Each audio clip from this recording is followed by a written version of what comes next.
My name is Tina Frizzell Jenkins, and on behalf of AETD, welcome to the Systems Engineering Series. We are so thankful to have so many of you come out this evening. All righty. Again, without further ado, we're going to have our very own Director Dennis Andrusic introduce Dr. Mathers. Thank you, Dennis. You're welcome. Actually, I'm the Director of Engineering. The Director of Dennis Andrusic would be my wife. Not a problem. It's all good. We need a little fun and frivolity in our lifetime.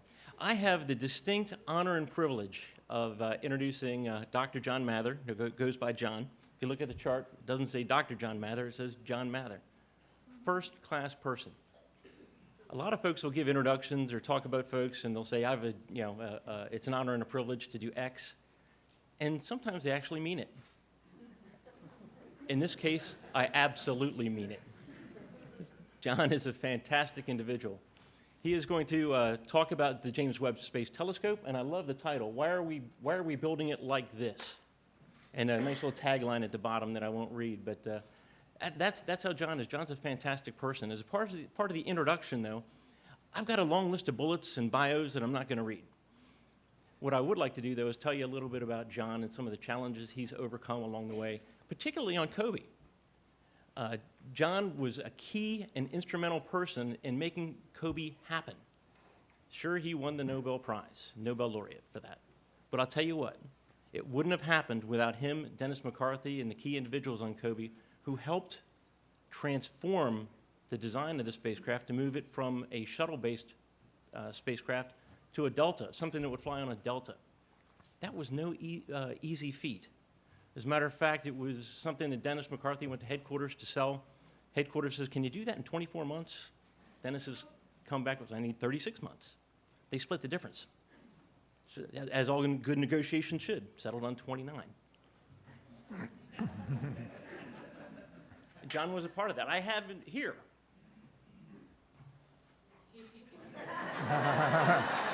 It's okay, you can laugh.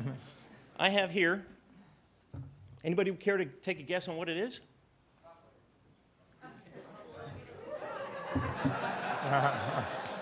Thank you. It is not a stoplight, but good guess. It is a piece of the design of the structure for the COBE spacecraft when it was intended to fly on the space shuttle. And I would like to, in front of this audience, and for those watching on TV, have a standing offer to John that anytime he would like to trade that trinket he got in Sweden for this, I'm definitely glad to entertain that anytime, John. Just come on by. Matter of fact, if I'm not there, just go ahead and make the swap. It's on my desk. A second, so John is just a fantastic individual. Yes, he did when he's a Nobel laureate.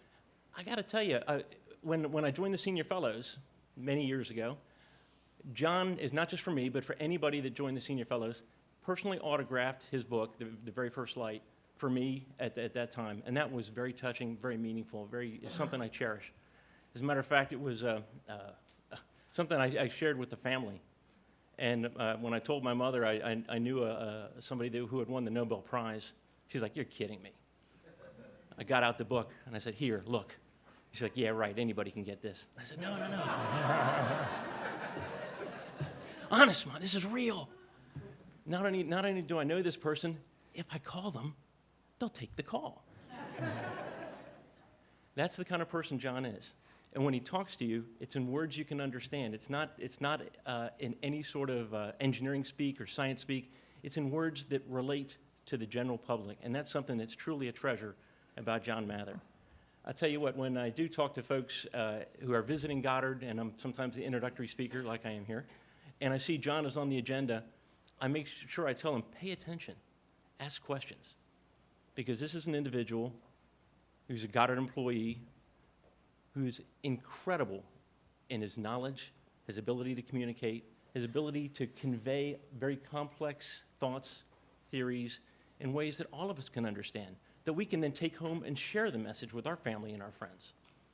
So for that, we are truly blessed, not just to have him here today, but to have him here as a Goddard employee, because he is a truly great asset and somebody that I look forward to you guys hearing from and hearing about.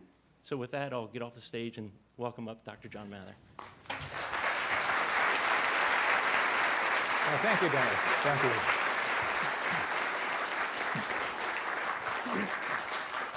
Well, golly gee, that's a wonderful introduction, and I have a lot to live up to if I'm going to actually do what you said. But I'm delighted to be here. I have lots of stories to tell, but today I wanted to tell the story of why are we building our telescope the way that we're building it, because basically people, although they don't quite say so, they think, your telescope looks weird. So our telescope does look different from every other telescope you've ever seen. It doesn't look like Galileo's little tube with a lens at each end. It's way different from anything that we've ever built for anywhere before. So I wanted to tell you a little bit about the story of why it looks like it does. And it's not an accident that it looks like this. It's the result of a whole lot of people thinking for a long time. As the title here says, we've got about 1,000 engineers and technicians working on the project today. And there were plenty others that have worked on it in the past and will work on it in the future. So this is a huge project. To wrap up a little bit about the COBE satellite that Dennis was talking about earlier, the little book mentions the names of about 1,500 people who worked on the project, and that was a small project compared to this one. So as our Senator Mikulski likes to say, there's no I in team. And so I think that's been how we accomplished these amazing projects. Everybody's pushing to accomplish something that's been outlined as an idea, the inspiration of trying to discover something, to build something that's never been built before, to discover something that's never been known before. It keeps us going, and we are pleased and privileged in our position here at NASA to be able to carry out this on behalf of the country and the world. So now I just want to tell you a little bit more about the content of why we're doing it this way. Here is a picture of our beautiful telescope, weird or not, and a few bits to summarize who's doing what. We here at Goddard Space Flight Center are the lead organization for this gigantic project. I am the senior project scientist, which means I'm older. And it also means I'm the only person still working on the project who was here on the first day, which was in October of '95, just about, is that 17 years ago? So a while ago. We have developed an international partnership with European and Canadian space agencies. We did try to recruit other countries, but didn't turn up anything. We have chosen a prime contractor, Northrop Grumman Aerospace, which used to be called TRW a long time ago. You might remember that name. We have instruments coming from around the world, near-infrared camera from the University of Arizona, and their prime contractor is Lockheed Martin in Palo Alto. There's a near-infrared spectrograph coming from the European Space Agency, and their prime contractor is Astrium. Mid-infrared instruments actually finished. It comes from a partnership between Europe and the Jet Propulsion Lab.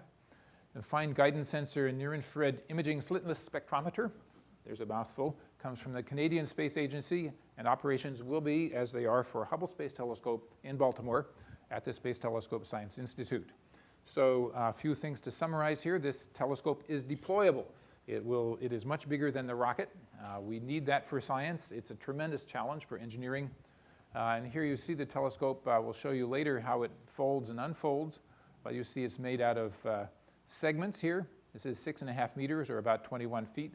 So it's something more, I guess, than the distance from floor to ceiling in this room is the diameter of that telescope. And it is bigger than the rocket diameter. So you can tell right up front this is going to be an interesting origami project. It is also cold. The telescope has to be cold for scientific reasons, and I'll tell you more why later. We are sending it up on a European rocket. It's a commercial product you can buy if you have enough money. And Europeans are buying it for us. I'll show you where we launch it from in French Guiana. We are planning for a requirement of 5 years of lifetime and carrying fuel for 10. If we're lucky and nothing breaks, we can run a lot longer, but we cannot promise those kinds of things. We're smart, but we can't control everything. So I wanted to talk about how did we figure out what to do. Well, in 1996, Alan Dressler and a committee called the HST and Beyond Committee were writing a little report. And it's a little book called HST and Beyond. If you want to read it, you can Google HST and Beyond, and you can find the report. And when I read that, which outlined the challenge that was expected of us, I got goosebumps thinking about what an amazing set of discoveries would be possible. So ranging from early universe to the formation of stars and planets to how come our planet's alive, are there any like us out there? And by the way, it didn't just call for this telescope, it also called for us to invest in more technology to find planets like Earth around other stars. So that's still in our future. We haven't finished everything he wanted us to do. Anyway, we've had a series of science working groups. First, we were volunteers, and then we had headquarters ran 3 different competitions to choose more people. We all decided and voted and argued about what was most important for us to do. We wrote out a list of 20, I think, or 25 major scientific areas. We voted that about 7 of them were top priority, and they would then imply the kinds of hardware that we needed to build. We formalized that into a science requirements document, which has official status and is kept on our project websites. We formalized it some more. There's a very top-level summary that's signed off by NASA headquarters. This is their promise to us and to Congress about what we're going to do. And finally, later on, after we were rolling pretty far, we had a science assessment team that said, by the way, some of these are less important. You should back off on some of the requirements because they are too hard and too expensive to promise. So all of those things govern what we said we were going to do. Now, we got endorsed. Here's the picture of our first endorser, major endorser. After we'd been going for just a few months, he spoke to the January Astronomical Society meeting, and he said, I see Alan Dressler here, that's the author of our little report. All he wants is a 4-meter optic that goes from ½ micron to 20 microns. I said to him, why do you ask for such a modest thing? Why not go after 6 or 7 meters? So at the end of his talk, he got a standing ovation. So it did kind of endorse the project. After that, brilliant engineers from around the world and scientists from around the world said, we want to work on that. It's going to happen. So this was one of the most important steps that we could have had. A while later, in 2000, the official decadal survey was done. This is run by the National Academy of Sciences for the federal agencies that sponsor astronomy, and they said that was their top priority for big projects in space. Then 10 years later, they did it again, and again, our project is built into the middle of that survey. Now, they're a little disappointed because when they wrote this survey in 2000, we thought we'd have the telescope finished, which, as you know, hasn't happened yet, but it's coming. So then the next question was, who's going to do what part? So this is the big systems engineering about international partnership. We had an awful lot of travel of top managers going to different places to argue with our various counterparts in who's going to do what. So for a long time, it was pretty unclear. Then the European Space Agency said, we could build you a spacecraft bus, because we're already building 2, and maybe they didn't know they were going to do the Gaia mission yet, but they had that in mind. We're already building a spacecraft bus that's going to go to the same place you all want to go. How about we just provide this set of stuff? But our standing review board said, nix on that. We're not doing that. It's way too complicated because there's a huge interface to be negotiated between all the parts, and there's no way you can do that across the water with ITAR restrictions in place. ITAR is International Traffic in Arms Regulations. Anything that says space on it is considered to be hazardous to our national security. So anyway, so we can't do that. So after a while, the Europeans finally decided the only thing they had to contribute that was enough value to match their promise was the Ariane 5 launch vehicle. So they are buying that. Then that happened, then our NASA administrator said nix on that for a couple of years, and the only way we got that one to go was he left and we got a new administrator. Mike Griffin said yes right away. Within a month he said yes. So I never knew what the problem was before, but anyway, we're happy that we have a partnership. We were told afterwards, well, we'll let you go this time, but don't ever do that again. So anyway, so they also offered a near-infrared spectrometer. That's one of the instruments I'll show you later. And they organized the European Consortium to propose another instrument, the mid-infrared instrument. So the European Consortium, by the way, is funded by 14 separate institutions. And I don't know how they miraculously achieved simultaneous funding in 14 places, but they did. So when you offer thanks to the gods for credit, you say, well, that was pretty miraculous, and especially the one person who was in charge of that, Gillian Wright in Scotland. Anyway, NASA decided that we would participate as well, so the Jet Propulsion Lab manages our half of that instrument. Canadians offered us a fine guidance sensor and a tunable filter imager, which eventually got converted into a near-infrared imaging slitless spectrometer. I'll show you that too later. And then NASA said, we'll do everything else. The spacecraft, the telescope, the operations, the ISIM is the integrated, oops, sorry, this is so low you can't probably even see it on the screen, integrated science instrument module, the near-infrared camera, and some hardware that goes into the instruments. The micro shutters, I'll show you, they go into the spectrometer. The detectors go into all of the instruments, and then we have to have a cooler for that one, for the mid-infrared instruments. So we have lots on our plate, the biggest part by far. Nevertheless, it's a major international partnership, and we're very happy to have the other space agencies participating. So, question already. How did we get such a big chunk of it? We started off as the dominant force. We said we wanted to do this. We'll do it alone if we can.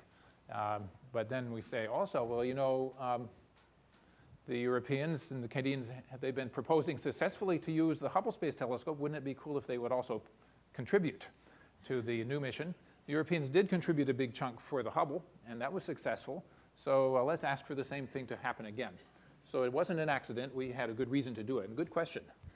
Here is what the observatory looks like. Here's the Ariane 5 going up. I think this was carrying the Herschel and Planck missions on this trip, which are enough like our mission that we care a lot, and we actually went down to observe the process. Here is a cutaway diagram showing the telescope folded up in the top of the rocket. You see it occupies a huge volume up here. This is an expanded view. Don't call it an exploded view, please. So you see the shells come off. There are all these separate parts in here.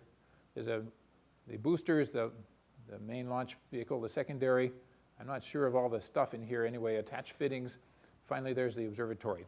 So it's a pretty snug fit. And if you were to ask for something that you would like to have in the future, a little bit more volume would be handy. But we're not building the rocket. We're only buying it or accepting the partnership gift. So we don't get to say we want it bigger. That's a whole other subject. Now I want to talk about the science objectives that have been outlined for quite a few years and have evolved a bit with time. In 1996, a few things were not known yet. We did not yet know the size of the universe. In other words, the Hubble constant that describes the rapid expansion was, we knew it, but we knew different answers. Different teams had different answers, and they were very sure. That didn't get figured out until the Hubble observations came in, and we got to understand Hubble's constant better. So now we can now predict better, but what we certainly did not know and still have not seen, what are the first galaxies like? We predict from the measurements we made with the COBE satellite and others since then that we think we sort of understand the initial conditions of the early universe. We understand if you simulate the flow of matter, the ordinary matter, the dark matter, the chemistry, and everything that's supposed to happen in early times, we should be able to run the equations forward and say then galaxies ought to appear at a certain time. And they ought to be little, and then they should get bigger by bumping into each other and colliding and merging. So that's one of our big questions, though, to answer by measurement. One of the universal features of astronomy is that we never get it right by theory alone. Predictions are very rarely successful, and partly that means that nature is just complex. It's spontaneously complex, and nothing is ever simple about it. My friends that predict the formation of planets, or that look for the planets around other stars, say, well, exoplanet predictions have yet to make their first successful prediction. Everything we know about exoplanets has been found by observations and was a surprise. So anyway, this is an example. When did the first galaxies form? When did they light up and start producing ultraviolet light that would spread out and, as we say, re-ionize the primordial hydrogen and helium? So right now, the universe is full of ordinary matter, and dark energy, as you know. We haven't found all the ordinary matter even. A lot of it is hidden out there in intergalactic space, and it's probably what we call ionized, which means the electrons have been ripped off the atoms, which makes them really hard to find. At any rate, we have information about when this occurred, but it's conflicting information. We'd like to find out what did that and when did that happen. This is an example of what, I'm afraid you can't see it very well. Can we turn down the lights for a minute? Because I wanted to show you that the bottom picture with a simulated James Webb Space Telescope image is actually a whole lot better than the thing we can get from the Hubble.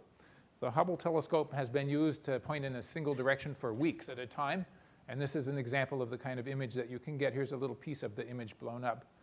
We imagine and predict that the early universe would look like this with our new telescope, a whole lot more galaxies to find, and the image a whole lot sharper. You see how that's just a fuzz. There are a lot of little stars and or things in this object. So we think we can get a sharper picture. We can see a lot more objects out there, and this is important for the science. So here is an example of one of the computer simulations. In this picture, we have simulated the motion of material in the early universe. And the way you do this is you put 10 billion particles into this simulation. You simulate the motions of 10 billion particles in the computer, and you turn them loose and watch them go. And sure enough, very strange things occur. The matter pulls itself together in these giant stringy structures. And first things to move are the dark matter, which can move more easily because it doesn't bump into anything. And then the ordinary matter starts falling in, and you get these strings of things. And each of these luminous light things is going to be a galaxy. And however, they're falling into a center, and they're going to merge together. So we have movies of these, which are totally unobservable, but you can still make predictions about what you should see in the sky. So we have this amazing variety of different kinds of galaxies out there to look at. Sometimes you see them all together, and you see this huge variety of different shapes. Somehow we have to tie the observations that we make of these galaxies with the predictions from the movies like that. So questions for our telescope: how did this collection of shapes form? That's what we call the Hubble sequence of galaxies. I think my laser pointer may be weak, or my thumb may be weak. This is astronomers speak for how did all this happen. Another thing we don't know is where did the chemical elements come from? We know from pretty good observations that the early universe had only hydrogen and helium in it. So, but we're not made of that mostly. We're made of other chemical elements. We do pretty much know that they came from stars that burned the hydrogen and helium and blew up and left the material out into space again. So we know that we're recycled from those materials, but the details of how it works are still pretty unknown. The theory has not worked as well as it should have. And when you do what I described with the early universe, and you say, well, now let me put my billions of particles into a star and let the star evolve with time, it doesn't blow up like it should. We know the stars blow up, but the computer model doesn't. So we're still a bit mystified, and we have lots to learn. We are going to have to learn about it by looking. So here's another thing we're working on. This is one of our more beautiful pictures from Hubble. What we see here is a cloud of dust and gas. I'm afraid this pointer is weak. Have we got another laser pointer? Is this one? Yeah, this is one. Okay, so this picture is glowing dust and gas. You see it's opaque in places because you see these dark things casting shadows in front of others, of the glowing material. Anyway, this is where stars are being made today. There's about one new star per year being born in our galaxy, and that's a lot. But that happens in these mysterious dark places. It happens in these darky, dusty clouds, and they're opaque to us. We cannot see in, so that's a cool thing to pursue. If you use infrared light, you can see through the clouds a bit. Here's this area magnified and observed at visible wavelengths and in the infrared, so you can see these whirligigs up here that are coming out of brand new stars. Anyway, this is clearly a way of, well, this is an illustration that the infrared techniques will show us more than we know about today. Another pretty picture. This is a Hubble picture again of a new star. And this is what you see when you take the same picture with infrared light, even though just the limited infrared capability that Hubble has. It's all different. So now you can see these jets of material that are coming out from the poles of this new star inside. So a whole lot of science questions that all tell us we need an infrared telescope to look inside these places. So one of our most exciting questions is, are we alone in the universe? And I can't tell you yet. But what would you like to know? If you're an astronomer, you'd like to know, are there places we could live? And so we are now on the hunt for Earth-like planets around sun-like stars, and there are a number of them in the catalog already that might be like that. So our job is to characterize those things, if we can. And this is an illustration of the technique. If we watch a star for a long, long time, once in a while, a planet orbiting that star will block some of the starlight. It'll go between us. So some of the starlight will go through the atmosphere of the planet on the way to our telescope. It means that the planet looks bigger at some wavelengths than at others. It's not just an opaque disk. So that means then we can figure this out, and we can detect the characteristic signatures at certain wavelengths of some molecules in the atmospheres of other planets.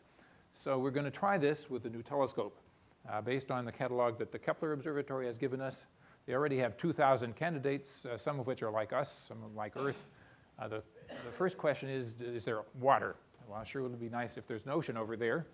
We should be able to tell if there's enough water to make an ocean. What we'd really like to know is there any oxygen over there, because that would say plants live there. We are not probably going to be able to do that this time. I need a new telescope in the future to do that. In the outer solar system, we have a chance to look at things that are left over from the formation of the solar system. So we have things called the Kuiper Belt objects. These are little guys smaller than Pluto mostly, farther out in the solar system, and they're left over from early times. We can begin to do mineralogy on those objects when we can see them well and get them with a spectrometer. So this is an example of what we can hope to do there. This is a picture of a star in the process of forming planets. This is an artist's concept with a star in the middle and the sort of torus, a donut of dust orbiting around it. Here's an actual picture of such a place. There's a star hidden down in the middle. We're looking at edge-on at this donut, so it's opaque, and you cannot see the star itself. And you see these two jets of material coming out. We think that if you could use infrared, you would see the light coming out from this opaque dust, and you would see, there's a chance to see a structure in there that would say, aha, there's a planet right over there, or right over there. So that's something we're aiming for in the future. John, Yes, question? is that bottom picture visible, or is it another wavelength? This is a visible light picture, yeah. So if we're an infrared picture, we might see a similar structure, but we'd also see the dust glowing over right where it's opaque right now. So other places, big stars are formed occasionally. The ones that you see over in constellation of Orion, those are big, bright stars. Each one lasts only a few million years. So if you say, well, how long have humans been here on Earth? A few million years, maybe, if you count our early ancestors that we know about. Some of these stars weren't there when the first humans walked the Earth, even just a few million years ago. And some of them are still forming today. Here's a pretty amazing one. It's actually producing so much heat and light coming out from the star that's, and it's going this way through the sky. It's making what we call a bow shock. It's interrupting, it's sending stuff out and interrupting the processes of the interstellar medium. So there's a whole heck of a lot to learn about the stars themselves. Over on the lower right, we have something called the Hertzsprung-Russell diagram, which is a color versus brightness chart, and most of the stars are on this, what's called the main sequence. When they get old and burn out, they go different places on this chart, and we can begin to learn about the history of stars. This is classic astronomy. We've been doing this for over a century, and what we hope to do now with the new telescope is see this happening in other galaxies, see if they're the same as ours, and learn about the oddballs that are too hard to see with current generations of telescopes, and maybe we'll get a surprise. Way down here in the lower right corner, where the things are very faint and very cool, some of them we already have an observation of a thing that I call a chilly star. It's been seen with the WISE mission, Wide Field Infrared Survey Explorer. This planet, this thing we call a star, is bright enough for them to see with a telescope. It's actually colder than Earth. So a chilly star, I call it. So we hope to be able to see far out into our local universe with our cameras.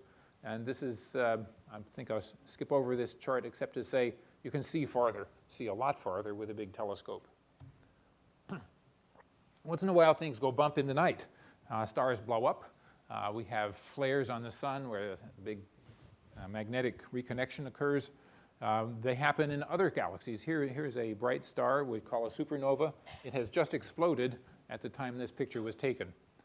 So these are really interesting as scientific things. They're also part of our history because, as I was mentioning earlier, that's how the chemical elements of life were liberated back out into space, and so they could be recycled.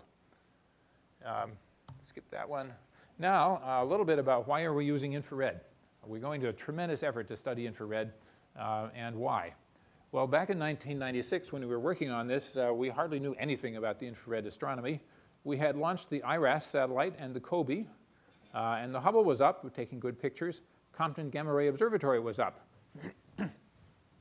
But anyway, these were not very sensitive in infrared. This was just up, and we didn't know what they were going to find. We didn't yet have the Chandra or the Spitzer, which is our current wonderful, great observatory at the infrared, the Wide Field Infrared Sky Explorer, or the Herschel mission, which is the European Mid-Infrared Telescope. None of them were up. So we basically knew this was the huge area to be explored, and most of it cannot do from the ground for two reasons. One is the atmosphere obstructs the light. It doesn't actually get to your telescope. It emits and glows, and even your telescope is glowing because, you know, we're infrared beings ourselves. So your human body is transmitting about 500 watts of infrared power. Can you imagine making a telescope out of fluorescent light bulbs? Well, no. But that's what we have to do on the ground when we want to study infrared. So scientifically, it's important because it comes from cool objects, also from the most distant universe. The Hubble told us that the first objects that we wanted to study are too far away and too redshifted by the expansion of the universe for us to be able to see them with the Hubble. This is tantalizing. This is saying, oh, I know there's an edge of the forest there, but I can't see it yet. My equipment isn't good enough. So, and finally, as I mentioned earlier, we want to see through the dust clouds to see how our star, our own sun, was born. So why so big? Well, this is really hard because isn't a small telescope good enough to make some progress? Yes, it is. But scientists said, we see what's in the Hubble Space Telescope. Our prime objective is almost impossible to reach. We have a magnitude system in astronomy, and the stars you can see with your eye go from -1, which is the brightest, up to 6th magnitude. And we can see in a really dark place. 31st magnitude is immensely fainter. And so it's pretty darn near impossible, and we can't do it at all with current telescopes of any kind. So if we really want to see those things that might be the remnants of the early universe, the first objects to form, it has to be huge. How huge? You can't tell. So you're sort of stuck. You just have to build the biggest you can manage and hope for the best. So that's what we've done. The other thing is the light that we're trying to study is actually waves. So the waves come through space, and now you try to focus them in. You do not get a perfectly sharp image. You get what's called a diffraction problem. So the size of the image, and this is the angle, the angular size is proportional to the wavelength divided by the diameter of the telescope. So if you want to use longer wavelengths, you have to use a bigger telescope to get an equally sharp image. So, okay, so we want to say make a telescope that works at a wavelength 2.5 times longer than what Hubble does. You need it to be 2.5 times bigger to get such a sharp image. So it's basically what we've done. We are led by our scientific ambitions into this extremely difficult and challenging thing. On the other hand, what can you do if you can do this? The long-term challenge that we have is to even plan ahead for what might come beyond the James Webb Space Telescope and the other things that were in the little book that said do this. So we need to start mastering the engineering that will enable that. The other thing, of course, that we have to think is telescope envy. On the ground, when we said we're going to start building this telescope, our ground-based competitors said, well, we want to build a bigger one too. And even back in '96, we already had the Keck telescope, which is 10 meters in size on the ground, and it's made with hexagonal segments too. So, and they're now planning several of them that are about 30 meters in size. So that's about 100 feet. It's like from here to the back of the auditorium, or more, right? That's the size of the telescope they want to build. So they're building them. They're beginning to build.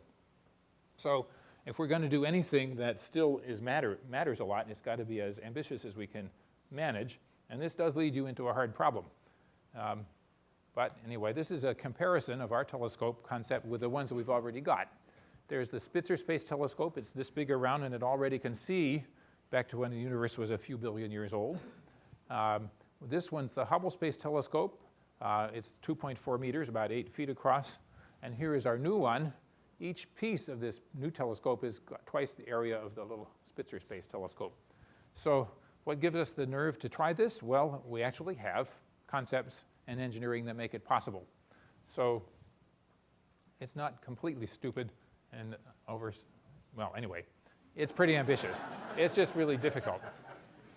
So now I want to talk about why do we have to put it in deep space around the Sun-Earth Lagrange point. This is our #1 trade study in the project back in '95 when it was the first, just a wish. Where are you going to put the telescope? Because everyone said, gee, it's been great to be able to service the Hubble Space Telescope. We've got to put it in low Earth orbit if you possibly can. We worked and worked and worked, and we could not find a way to do it. And the reason that we can't is the Hubble telescope is at low enough altitude that some of the time it actually flies directly between the Earth and the Sun. There's no place you can point the telescope where heat is not coming in the front. So you cannot possibly build a telescope that's always going to be cold. So if it's not always going to be cold, then you're going to have a lid, which makes it pretty complicated. And then you have to have a giant refrigerator, which makes it pretty complicated, and you can't buy the refrigerator, and that's hard. So maybe you could build one, you could make that your primary engineering challenge, but that seemed like it wasn't the best thing. There is one orbit that's different. That's the one where we put the COBE satellite. It's called the Polar Sun Synchronous Orbit. So this is one where the orbit plane's about perpendicular to the line of sight to the Sun. So this doesn't happen. You could actually make a telescope that would be cold. The penalty for this particular orbit is you only get to look at most targets about 10 minutes at a time before the Earth has moved back and forth. And it's really hard to imagine steering this giant telescope and settling down in a few minutes and taking data and then going on to the next. So nobody wanted to do that. So how about the next place, the geosynchronous orbit? Well, this isn't quite high enough up because, as it turns out, it flies through the electron zones of the Earth, and they're always going to be blasting the detectors. So that's not good. So next place is, well, maybe you can go to the escape orbit. Just get away. And so we have some observatories that are out there, and that's worked well for them. But it does have a couple of challenges. One is, pretty soon, the telescope is way far away. It's gone way far away, too far away to use, and it gets harder and harder to send the data back. So we found there's a place called the Sun-Earth Lagrange point L2. It's not our discovery. It was discovered in 1750. But if you put your telescope out there, it stay near Earth, stay 1 million miles away, but it can stay roughly in the same place relative to us and the Sun all year long. And that's, I'll show you, the only way that we're able to go. Another interesting thing about it is you could actually get there by flying past the moon and get a little extra help from flying by the moon. But unless you've got more nerve than any of us have, you have to first launch and then make sure before you orbit close to the moon. You might hit it otherwise. So this is not allowed because otherwise you end up going through the radiation belts of the Earth over and over, and once is enough. So we're not doing that. So here are pictures to illustrate this challenge. So the Sun in this picture is way over to the left, 1 million miles away. Here's the Hubble orbiting 353 miles up, not to scale. But you can see that at least some of the time, the Earth and Sun will both shine on the telescope aperture. So couldn't do that. So we're going to go over here to the Sun-Earth Lagrange point, actually not on it, but around it. As it just more or less by coincidence, this is also the place where the end of the Earth's shadow is. The umbra ends around here. So we're going to orbit around this for a couple of reasons. One is you don't want to be in the dark. You need the solar power. And the other is it's harder to get here than to go nearby. So this is where we're putting it. Here are the 5 Lagrange points all illustrated. Here's the Sun, the Earth, the Moon. Lagrange point 1 is 1 million miles closer to the Sun than we are. Lagrange point 2 is 1 million miles farther out. L3 is on the far side of the Sun. L4 and 5 are the only ones that are stable orbits, and they are 60 degrees ahead and behind us in the solar orbit. So anyway, this is the place to go. And a lot of observatories have already been there, including our WMAP mission. So if you do this, this is what you get. You can, here's the picture of what you're allowed to look at. So this is assuming, as I'll argue later, that we need to do this. Here's the design. Here's the telescope looking out more or less perpendicular to the Sun. Here's the Sun on the left, You can look at the north ecliptic pole or at any direction that's 90 degrees away from the sun if we design it like this. And then we can now tilt it back and forth a little bit. You don't have to just have this particular orientation. You can tilt towards the sun or away from the sun a little bit. So that lets us say, well, what part of the sun, of the world are we allowed to look at?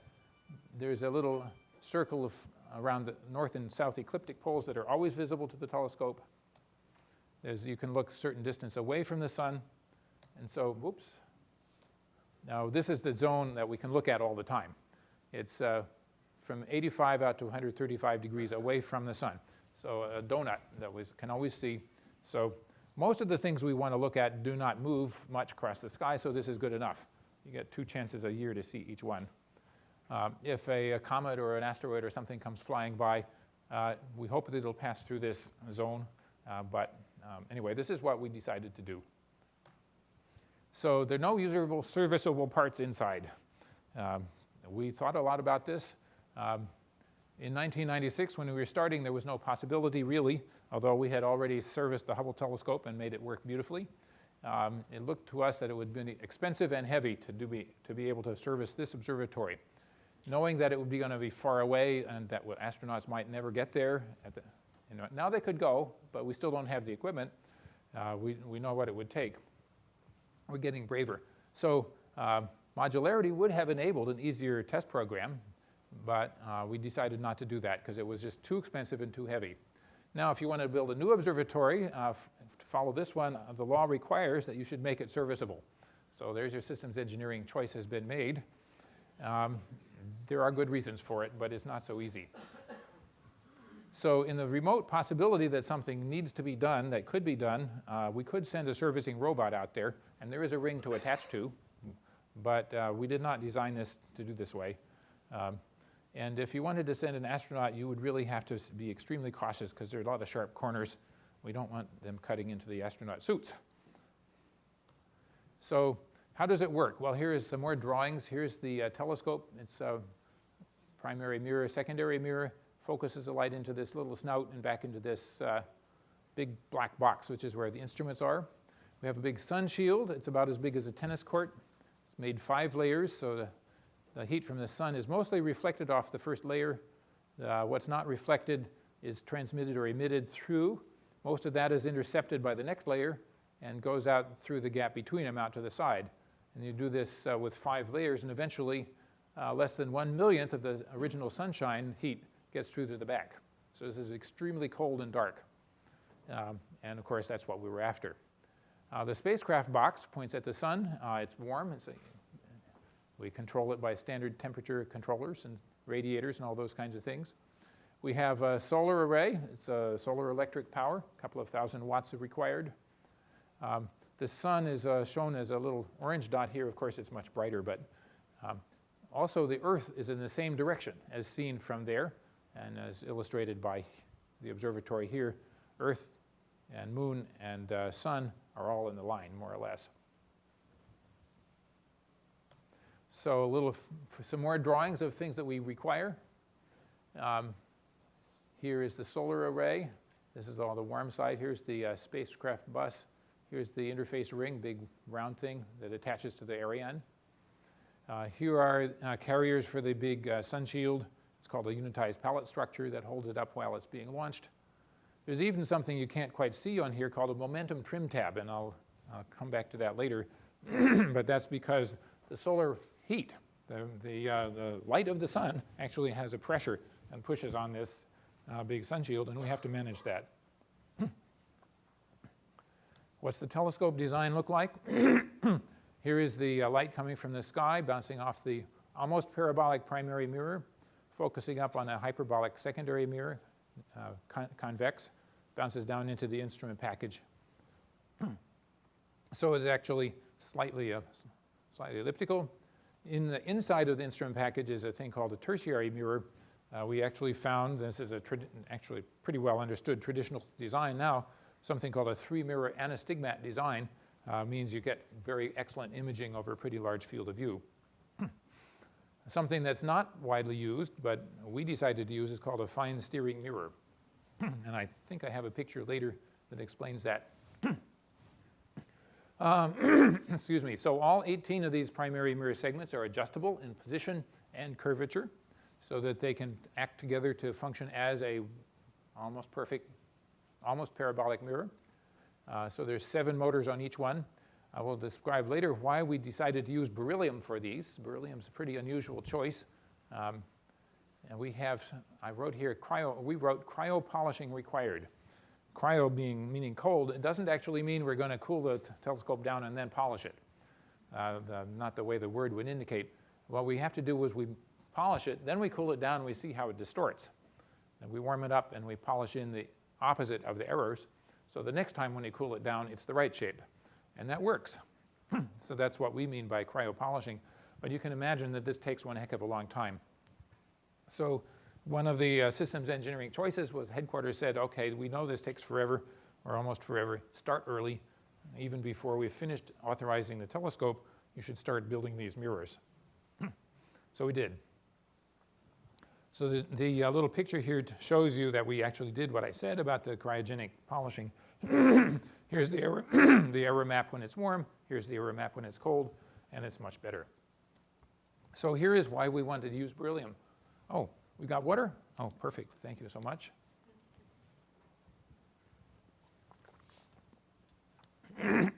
So why beryllium? Well, beryllium was the only winner out of 12 contracts that we had. The National Reconnaissance Office and the Department of Defense worked with us. We sponsored the joint competitions for these various contracts. DoD does not need the same low temperature equipment that we do, but at any rate, it was very helpful to have joint sponsorship. A lot of people wanted to compete and get some of this work. We considered beryllium, aluminum, thin glass shells on a lot of actuators. Thin meaning 2 millimeters thick or so. That's pretty darn thin and kind of fragile. How about a thin shell bonded to carbon fiber ribs or bonded to glass ribs? Another competing story was how about thin sheets of ULE glass bonded to honeycomb structure made out of glass. So that was all competing, but when it got down to the very end, we had a surprise, and the only one that would meet the requirement was beryllium. So what's good about beryllium? Well, number one, it's very stiff and very light. It's element number 4 in the periodic table. Specific stiffness is equal approximately to of diamond, which is the other amazing material. Anyway, so it will shrink when it cools down, and that's okay because it keeps its shape. It's still just a smaller version of itself. It doesn't get wrinkly when it cools down. All the others got wrinkly when they cooled down, and that was just not acceptable. So we are led by this inexorable logic to having a difficult material to use. It's only available in the United States. There's only one shop that can cut it for us, and there's only one shop that can polish it for us. That's Tinsley Labs. And it's tricky because maybe you know the powder of beryllium, if it gets into your lungs, can wreck your body. So it's called beryliosis, and you will not have that. So all of the machining is done inside hermetically sealed milling machines. And they recover every grain of powder after all of that and send it back to be melted down. So what do we use to, when you see the mirror, you'll see that it's gold-coated. Well, it's gold-coated because that's the best reflector for infrared light. And it takes about an ounce to cover this huge thing. So they look pretty when they're being tested. This is down at the Marshall Space Flight Center. We recycled the AXAF testing facility down there, which is built for X-rays. And they fitted it out with cryogenic cooling and interferometers, and now we know that all of these mirrors have the right shape when they're cold. All 18 have the right shape, and we're quite happy with that. So we are putting the observatory together. The rest of the optical system is supported on beryllium structures in the back. By the way, here is the picture of the fine steering mirror. This is about 6 inches across, about the size of my hand, and it can move like this quickly to steer the telescope image. This thing that's 20 feet across, 6.5 meters, will not steer quickly no matter what you do. So that's part of our control system. So this thing shrinks a lot. If you take 22 parts per million per degree Kelvin for, say, aluminum, and you multiply by about 300 Kelvin temperature change, you can see it's contracting a good part of 1% over the time, cooling down. So this is huge. The telescope will be smaller after it gets cold. So all of this has to be figured out and calculated. And this is pretty annoying because for very good strength and stiffness reasons, we cannot use one single material. If you could all make the entire thing out of one big block of aluminum, it would just shrink down and stay in focus. It would just be smaller. But we can't do that. So it means, number one, you have to focus it all up afterwards. You have to allow for this huge contraction of everything. There are huge stresses due to differential contraction in the joints, internal stresses in the composite materials because you've got adhesive and carbon fiber that shrink differently. The joints are a pain in the neck. And finally, things that are made of different material have to be connected by kinematic mounts that relieve the stress. So this is a wonderful engineering challenge, which is, it's deterministic enough, you can do it, but it's pretty complicated. So an example of one of the things that we accomplished as in our team, this is a giant carbon fiber structure, which has been actually, we make this out of what they call lumber, carbon fiber tubes, all stuck together with adhesive and fittings, metal fittings in some of the corners. At any rate, proving that this would have the right shape when it cooled down, would not distort and wrinkle, was immensely difficult. Now we finally got it. But you first do it in Nastran and all your finite element codes, and then you build it and measure it. So a huge accomplishment in that. You wish you didn't have to do it, but you do have to do it. Now, what about the choice of instruments? This is primarily driven by science. So number one is don't do what other people are going to do. It is so much easier to do anything you can do on the ground that just don't bother. So we've worked pretty hard to figure out what is the unique thing that can only be done in outer space. So number one, the wavelengths longer than 1.7 microns are the prime, because that's where the telescope on the ground starts to glow. And just can't, even Hubble Space Telescope glows. So that's the primary thing. And do not do high spectral resolution, because you can do some of that on the ground, and it's pretty hard to do it all. So don't do that in space. Do be general purpose. If you see something with this observatory, you're probably the only one who can ever follow it up. So you have to be able to not only detect objects, but also measure what they are, which means you take a camera, you find your object that you care about, and then you have to get the spectrum to analyze the contents of it. And finally, we are pretty much driven by what you can buy. You can only buy 3 different kinds of useful detectors that cover this wavelength range. Indium antimonide, mercury cadmium telluride, which you can get in various flavors, and silicon with arsenic doping. So that's it. So you build your equipment to match what you can buy. Now we ended up choosing mercury cadmium telluride over indium antimonide for one pretty simple reason. It doesn't have to be as cold. So not very much difference, roughly 30 Kelvin versus roughly 40 Kelvin. But heat flows go as a 4th power of temperature, so that's a big difference for us. So we do what we're allowed to do by the technology you can buy. So we have our list of instruments. We have a camera covering short wavelength, visible, well, red, 0.6 microns, out to 5 microns. And then we have a spectrometer. We're going to cover 100 targets at a time. I'll show you something about why. But basically, this is the European product. Mid-infrared instrument has both cameras and spectroscopy. And finally, the Canadian instrument has not only the fine guidance sensor, which we lock onto a guide star, but also a science instrument.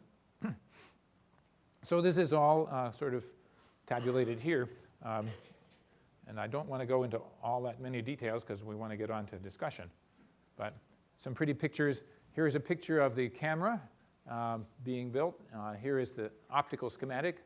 And this was a surprise to me. They decided they could use lenses. This is a remarkable systems engineering trade. The lens design, refractive design, makes the volume come out about 1/3 the size. So a much, much lighter, much smaller volume. But lenses are still a pain in the neck. You cannot see through them. You cannot do visible light alignment with them. You have to do infrared because that's where they transmit. Anyway, this is also the instrument that senses whether the telescope is in focus. So it's pretty essential for that. This is our workhorse. This is what you use to discover the faintest objects we'll ever be able to detect. So then we say, well, okay, we're going to find these faint objects. Now we want to know what are they. You have to spread each one out with a spectrometer to get the rainbow and the colors and what are the chemical elements that are in the object. So on the ground, the old-fashioned way was you have a prism or a grating. You get a single rainbow for your single object. But now on the ground, we can do it 100 at a time or more. And also, this thing we're using to project with on the screen, it can switch light off for millions of pixels at a time. So we were inspired to say, can't you invent something that could let you do in space what you can do on the ground? So we were led to this. We inspired by the Texas Instruments product, and we ended up with Harvey Moseley and our team here at Goddard have built and delivered micro-shutter arrays. Competing alternative that everyone voted on and discussed and argued about, how about an integral field unit? That would be cool.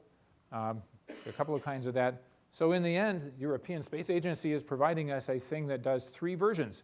The micro-shutter array, which is the hard one, the field slicer, which is pretty easy and is a kind of backup, and even single slits. So they can do all of these things without extra moving parts, and that's very cool. This is what it looks like. An example of systems engineering is that they decided to make the optical all the mirrors and the optical bench out of silicon carbide. So why would you use that? In Europe, it's a convenient material. We're not that good at it here, but they've got companies that know how to do this. So here's the schematic. Light comes from the sky. We open up the shutters and let in the galaxies that we like, send it over, and we get a spectrum of each preferred galaxy. I'm hustling through because I want to get to discussion. Here is what the flight hardware looks like. The gray is the color of the silicon carbide. Here is a grating wheel. Mirror, they're covered over, so you don't see the gratings. But anyway, a pretty remarkable compact thing. And then this box here with all the cables coming out is the one that has the micro-shutter array in it. Here is the micro-shutter array that we've built here. The picture on the lower left is the large-scale integration. Inside there are 4 of these structures with circuits. And each one is, here you can see the nested photomicrographs. The size of the human hair is comparable to the size of the shutters. We've got 250,000 of these little shutters, and we can control them by command from the ground, and we can make any desired pattern. See if this will play. Yep, there you can see opening up the shutters and leaving a pattern that you might recognize. So this was one heck of a lot harder than we thought it would be, but now that we have it, we're thrilled, and that's come. The European instrument, mid-infrared instrument, has been delivered, sitting over there in Building 29. The Canadian one has also arrived, fine guidance sensor with the near-infrared imaging spectrometer has also arrived. So 2 out of 4 isn't bad. The third one, the spectrometer, we actually have to do a repair. That's in progress, and it should be here in the next months. The fine guidance sensor, that's what it looked like. Now, a few words about the cooler. The cooler is a pretty amazing requirement that we have. The detectors have to, for the mid-infrared instrument, have to run around 7 Kelvin, or preferably a little cooler. So how are you going to get that? Well, we started off saying the only possibility was called solid hydrogen. Solid hydrogen is available. You know how to do it. But the tank that holds it is heavy. The lifetime of the cooler is limited to maybe 1 or 2 or 4 years if you're really good at it. And we wanted the observatory to last longer. And of course, it's a little hazardous. How are you going to manage stuffing that cooler full of solid hydrogen right up there at the last minute on top of the Ariane 5 just before launch? So it made us all a little nervous, although we figured we could do it if we had to. So NASA sponsored cooler development competitions, not only for JWST, but for other future missions that might use it. And in our case, the winner was a Northrop Grumman design. There's a helium compressor at the warm end of the observatory, and there's a little snaky tube, very small and thin, that spirals around all the way through the deployment system, all the way down to the cold end, and the helium expands through a thing called a pulse tube, and it provides cooling. So you can, in principle, this thing will run forever. There's no friction of the parts. It's a much lighter weight than this tank would have been, but our penalty for this ambition is it vibrates a bit. So it requires a lot of determination to control that. But in the end, we're, I think, quite happy that we have this, but nevertheless difficult. How do we point the telescope? Well, we need to point it just about as well as we point the Hubble Space Telescope, a small fraction of an arc-second with 3-axis control. This is not surprising. We do know how to do that, but this is a fraction of the smallest size of a pixel. So we've got to be pretty good at it. We do know in general how. And so in general how? Well, we do it like Hubble. We have gyros for sensing short-term vibrations, rotations. We have external star trackers to tell roughly where we're pointed with an arc-second type of precision. We have reaction wheels to push against. When you're in space, you've got no ground to push against. You push against a spinning wheel instead. That works. It's traditional. And finally, the Hubble has a fine guidance sensor, as the James Webb Telescope does, a little camera down in the focal plane. Theirs is more complicated than ours, but ours will work. At any rate, that's the similarities. Some differences. In our case, we said our telescope is too floppy to steer very fast. We are going to have this small, fine steering mirror. It's placed at an image of the primary mirror. Hubble didn't have any such place to put it. By the way, Mike Griffin, when he first saw our design, said, "I'm really glad you're putting that in. I wanted one." He had been a guidance system engineer for the Hubble. So when we had our first technical review with him, he said, "What about that?" And so we have it, and it's not just because he liked it. We had it before he asked. We take out the magnetic torquers. The Hubble has magnetic torquers. They don't need jets to be able to point because they've got the Earth's magnetic field to push against. There's almost no magnetic field out there at Lagrange point 2, so we can't. So we instead have to have somewhat bigger wheels, and occasionally we have to fire jets to get rid of angular momentum. Another small change, but important, is that we're not using those little mechanical gyros. The fact that they work is to always been a miracle. They do work remarkably well, and they last a pretty long time for something that I could barely imagine building. But the new one is called a hemispherical resonator gyro, and it has no moving parts. Well, there are sound waves propagating around a shell of crystal. But at any rate, that's what senses the rotation instead of a spinning gyro. It works, and we're happy with that. Let's see, choice of propulsion. How are you going to get where you're going? Well, the first thing is you've got to get there with the Ariane 5 launcher.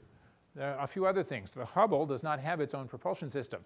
When it wants to go to a higher altitude because of Earth's air drag, they send up the shuttle and push it up higher and let it go. Another interesting thing about the Hubble orbit, it precesses pretty rapidly because the Earth's not round. The JWST is not sensed that particular problem, but it is still an unstable orbit. If you fall off the place you're supposed to be, in a few weeks you'll be going faster and faster, and in a few months you will have escaped altogether, and that's bad. So every few weeks you have to keep squirting a little bit. Not very much. The accumulated velocity you have to have is a few meters per second per year. That's pretty dang small, but you still have to do it. The other thing is the solar radiation, the sunlight actually presses on the telescope and it produces some torques which you have to manage. So we have small and very small thrusters to do this, and they either using hydrazine or hydrazine and an oxidizer. This gives us another interesting challenge because the fuel can slosh around. Hubble doesn't have any fuel, so it doesn't slosh around. This is an interesting challenge for us. And you cannot use the membrane that separates the pressure gas from the liquid because I believe it's the oxidizer will eat it up anyway, and you can't do that. So another interesting challenge is all of the thrusters have to be on the warm side of the spacecraft. You cannot have any of the effluent coming around and getting onto the cryogenic optics. So this gets interesting, but we have figured out how to manage it. Now about the sunshield design, I said that we needed to have 5 layers. Well, 4 would be enough, except if there are holes in it, which there will be. There will be damage by micrometeorites, and there are a lot of them out there. They're pretty small, but they accumulate, and so you don't want to take any chances, so we have 5. We get a sun protection factor of about 1 million. It's good. Now here is the solar radiation force calculation. twice the power divided by the speed of light, about 1 millinewtons. It's a weight of a, I don't know, a fly or something like that, about 1/10 of a gram. And that's enough that if you didn't do something about it, the telescope would tumble over in a day. So, well, you do have to do something about it. And that is also why the telescope has the sun shield is more or less symmetrical. It has a part that protects the telescope, and it has a part that protects nothing. The part that protects nothing is because we have to balance the force. It also means that we've sort of wedged, the thing is not flat, but has a wedge angle to it. And that's so as you rotate, it's still sort of stable. It's like the problem about how do you stand up in a canoe. So you have to have it shaped like that. Another good thing about this is it also provides contamination control. If the photons cannot get around the sun shield, neither can the contaminant molecules. So you're allowed to be a little bit dirty on the warm side, which is pretty a good thing because there's no way to keep it completely clean. So a few last items. We decided that we would build this as a rigid body. We would not have articulation between the telescope and the observatory. A lot of people thought it would be really cool, but there is no requirement. So I put in my version of the better is enemy of good enough. If you don't have it, you should not have it.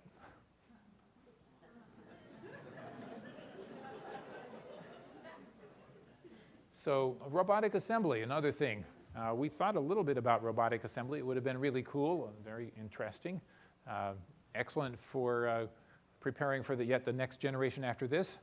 But we looked at it and we said we don't have to have it. None of the contractors that were bidding on the observatory wanted to hear about it.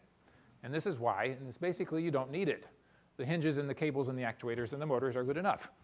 Again, if you don't require it, then it's forbidden. So this is my version of the robot with 0 IQ. There's nothing that it can do that will go wrong.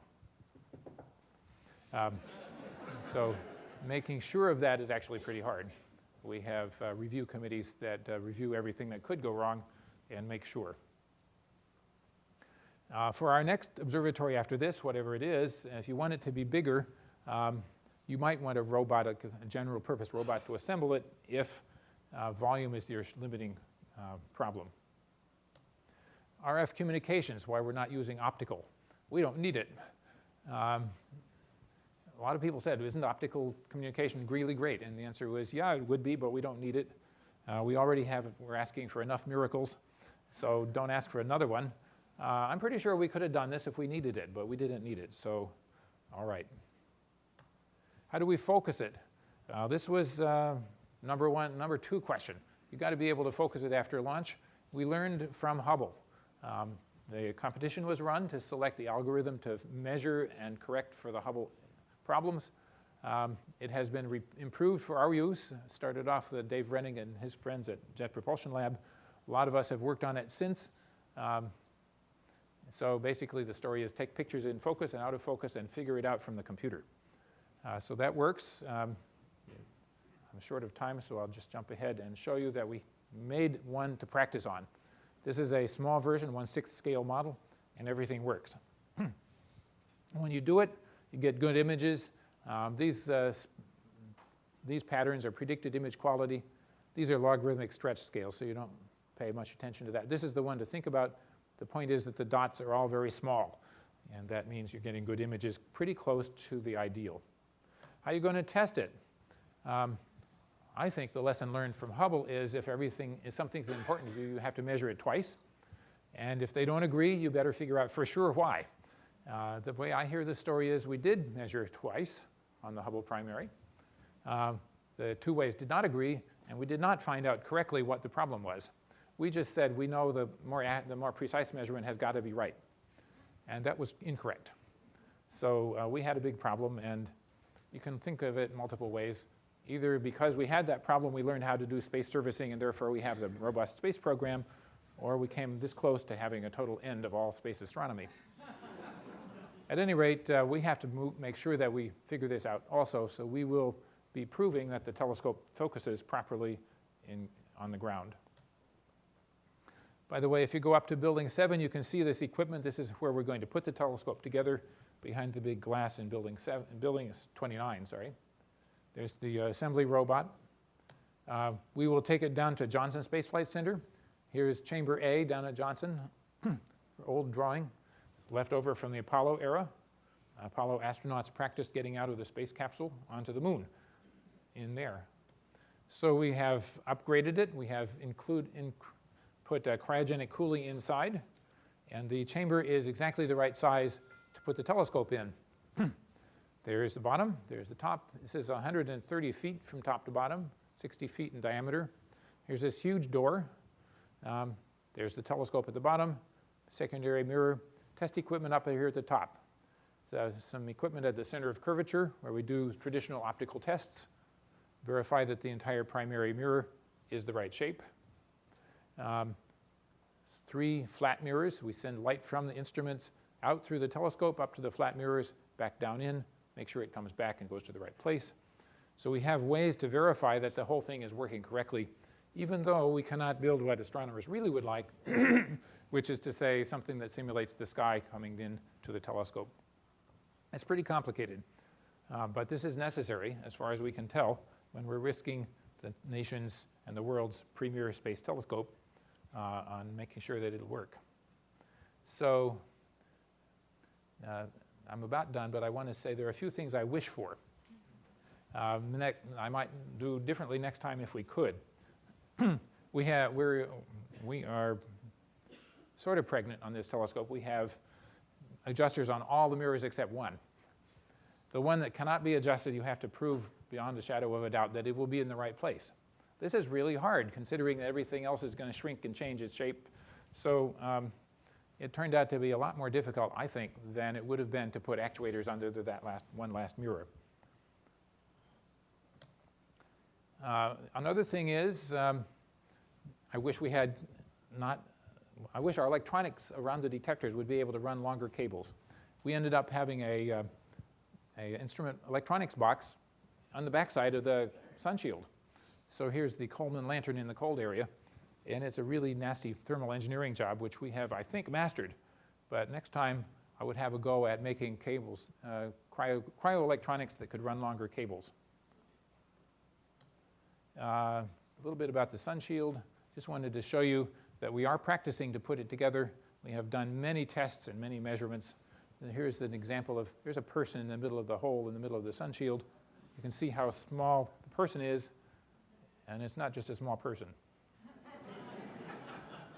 We have measured the shape of the shield layers. It's done by LiDAR, believe it or not. So there's one of the layers. We've made it, measured it, it's the right shape.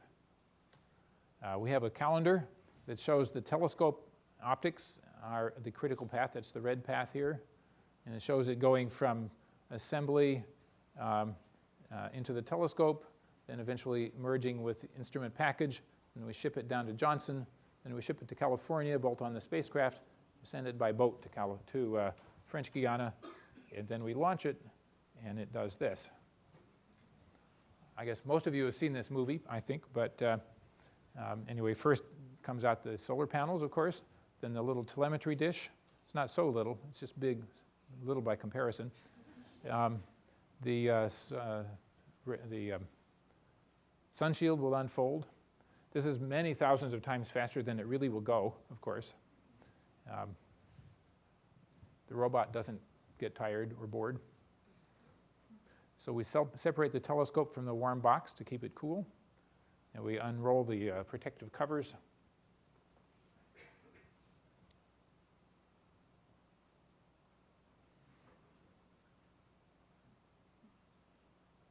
More protective covers. Hey, John. Yeah. Are you going to come up with a catchy name for this, like the 7 minutes of terror? I thought about that, but I don't want to be that terrified, so I'm. You look good in the mohawk. To tell you the truth, I'm so terrified I don't want to name it. Of course, this whole process is the one that worries everyone. And so it's the one which gets a lot of attention. Review committees told us several times that we didn't have a right design for the sun shield. We had to start over. On the other hand, the company that's building it said, yeah, well, we've built a lot of complicated stuff, and this is not the most complicated one, and they've all worked.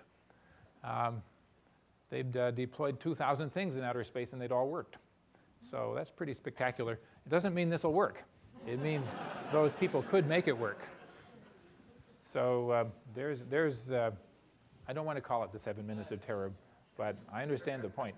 So if you want to learn more about it, there's a lot online. You can find lots of documents. We have a website, of course. So I'm done, and thanks to you and the audience out there.